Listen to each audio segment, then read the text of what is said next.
Salut tout le monde. Je voulais revenir concernant l'affaire du petit Émile. Enfin, je vais essayer cette fois d'être assez rapide. Hormis le fait qu'on n'a aucun élément nouveau. Voilà, il y a quelque chose qui m'interpelle moi dans cette histoire, c'est dans cette disparition assez sordide. C'est quand même l'attitude de la famille. Donc l'attitude de la famille, c'est-à-dire que, comme j'ai déjà dit précédemment, ils ne se sont pas exprimés auprès des médias. Donc ils n'ont pas pris la parole en public pour éventuellement, comme c'était le cas dans des affaires similaires, par exemple pour l'affaire de la petite Maëlys, là les parents, tout comme les grands-parents, n'ont pas pris la parole, ne se sont pas exprimés. Alors, il y en a qui vont dire que, voilà, ça peut se comprendre parce que les médias, il y en a certains qui considèrent les médias, et à tort ou à raison, parfois à juste titre, que ce sont un peu une bande de vautours qui surfent, qui buzzent sur un tragique fait divers. Et donc, voilà, c'est pour satisfaire une curiosité malsaine du public. Et donc, c'est pour ça qu'ils prennent pas la parole, parce que, voilà. Donc, il faut quand même espérer qu'ils soient un peu plus coopératifs vis-à-vis de la justice, parce que par rapport aux médias, bon, bah, ils ont décidé de ne pas prendre la parole, ça les regarde. Mais au-delà de ça, c'est quand même l'attitude générale que semble avoir la famille qui pose un peu question, enfin qui interroge, qui interpelle, puisque il ne s'exprime pas. Et apparemment, d'après ce qu'on a appris, les dernières informations, donc le père d'Émile a participé au battu et il aurait eu un comportement un peu autoritaire, péremptoire vis-à-vis des autres personnes qui procédaient aux fouilles, et les bénévoles ou les volontaires ont été un peu étonnés devant son attitude assez autoritaire. On disait que c'était pas là qu'il fallait chercher, enfin bref, il avait une attitude assez bizarre. Et pareil, ils ont été étonnés de sa tenue vestimentaire qui ne correspondait pas spécialement à... enfin, qui n'était pas vraiment adaptée pour procéder à des fouilles. Il avait une chemise, enfin apparemment il aurait été trop habillé au lieu d'avoir, je sais pas, un jogging, tenue de sport, bref.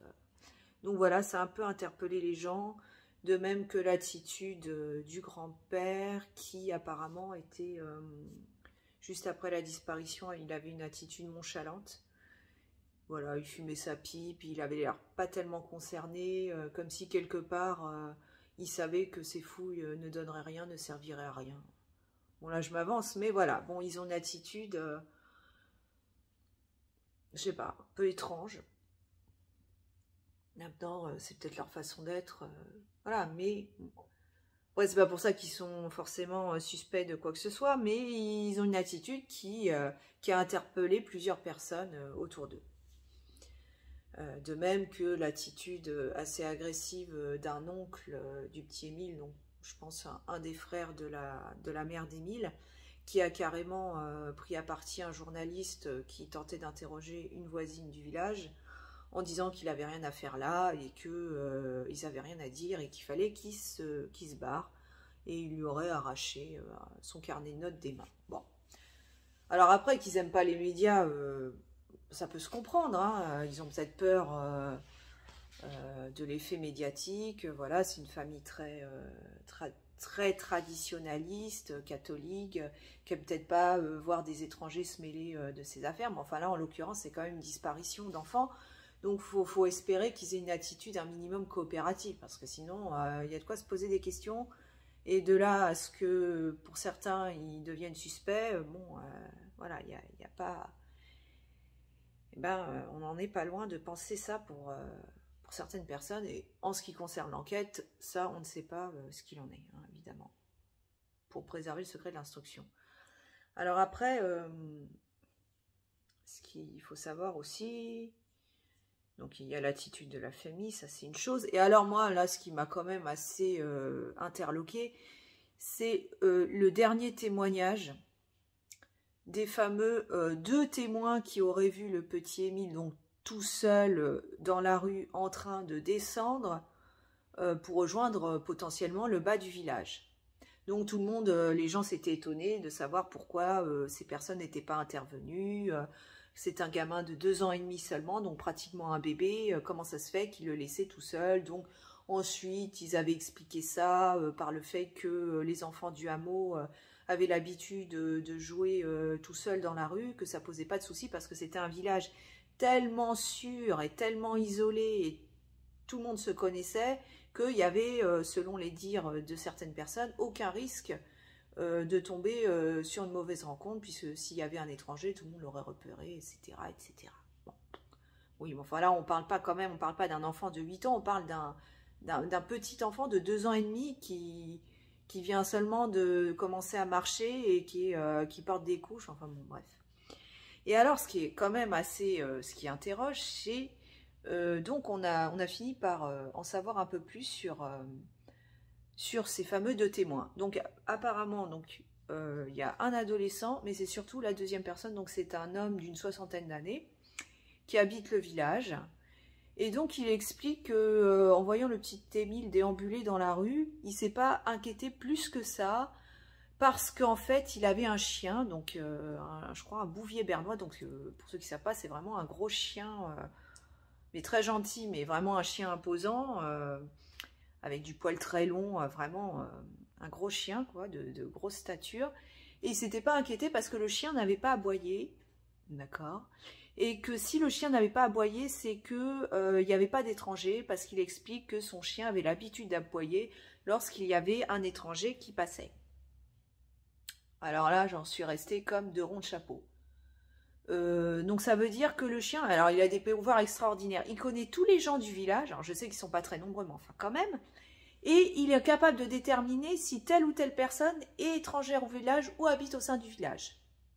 Alors là, c'est totalement incohérent, surtout que le petit Émile, il ne faut pas oublier qu'il n'habite pas dans le village, hein, donc potentiellement le chien n'aurait pas pu déterminer, ne l'aurait pas reconnu, d'autant plus qu'il a que 2 ans et demi, que ça faisait 6 mois qu'il n'était pas allé dans ce hameau-là, et que c'était le jour de sa disparition était le premier jour où il était gardé par ses grands-parents en vacances.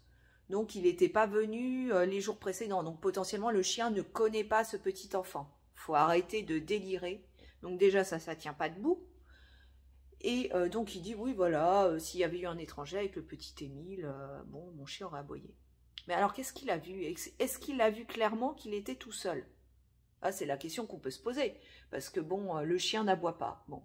Et alors la cerise sur le gâteau, hein, ça c'est vraiment le pompon sur la Garonne. Ah oui, mon chien n'a pas aboyé, mais attendez, j'ai oublié de vous dire un truc. C'est qu'en fait, le chien, il n'était pas là. Comment ça? Non, non, le chien, vous avez un chien? Oui, j'ai un chien, mais mon chien, je viens de me souvenir, un petit détail qui a son importance, le chien n'était pas là. Donc c'est sûr qu'il a... Ah, je me suis souvenu, il n'a pas aboyé parce que le chien n'était pas là. Donc c'est sûr qu'il n'a pas aboyé. Mais... Alors il est parti où? Le chien il est parti faire une petite promenade. Il est peut-être qu'à l'image des enfants du village qui jouent tout seuls dans la rue, peut-être que les chiens du village ont l'habitude de se promener dans le village, ils font leur petit tour, leur petit chemin, et puis ils reviennent, ils trottinent tranquillement jusque chez eux quand ils ont fini de faire leur petite promenade. Hein, peut-être que aussi les chiens sont en liberté, et qu'à ce moment-là, donc il n'était pas là. Ou alors, voilà, il a décidé de faire sa petite promenade, tranquille, pépouze. C'est vrai qu'on n'est pas en ville, donc peut-être que les chiens de ce genre de hameau ont l'habitude de se promener dans la campagne, hein, comme c'était le cas il y a quelque temps de ça, hein, à l'époque. Mais dans ce cas-là, enfin, il n'y a rien qui tient, quoi. Je veux dire, là, son témoignage, il tient pas debout. Il est totalement incohérent. Il dit, il y a son chien, il est là, il n'est pas là. Il aboie quand il y a des étrangers, potentiellement le petit Émile, c'est un étranger, puisque le chien ne le connaissait pas. Il prête des... Enfin, je veux dire, son chien est alors un surdoué, il arrive à déterminer qui habite le village ou pas. Bref, tout ça pour dire que on n'est pas à une incohérence de plus, hein. On n'est plus à une incohérence près, mais là, clairement, c'est du n'importe quoi. Donc voilà, l'attitude de la famille, le comportement des villageois qui n'a pas l'air très clair, cette espèce de d'omerta qui semble planer sur le hameau. On dirait que tous les voisins ont quelque chose à... Ils sont au courant de choses mais qu'ils ne veulent pas avouer. Bref, tout ça est loin d'être clair, hein. Donc voilà, malheureusement pour l'instant, pas de nouveautés en faveur du petit Émile. Espérons que ça finisse bien pour lui et qu'on finisse par le retrouver vivant. Voilà, c'est tout ce qu'on peut espérer.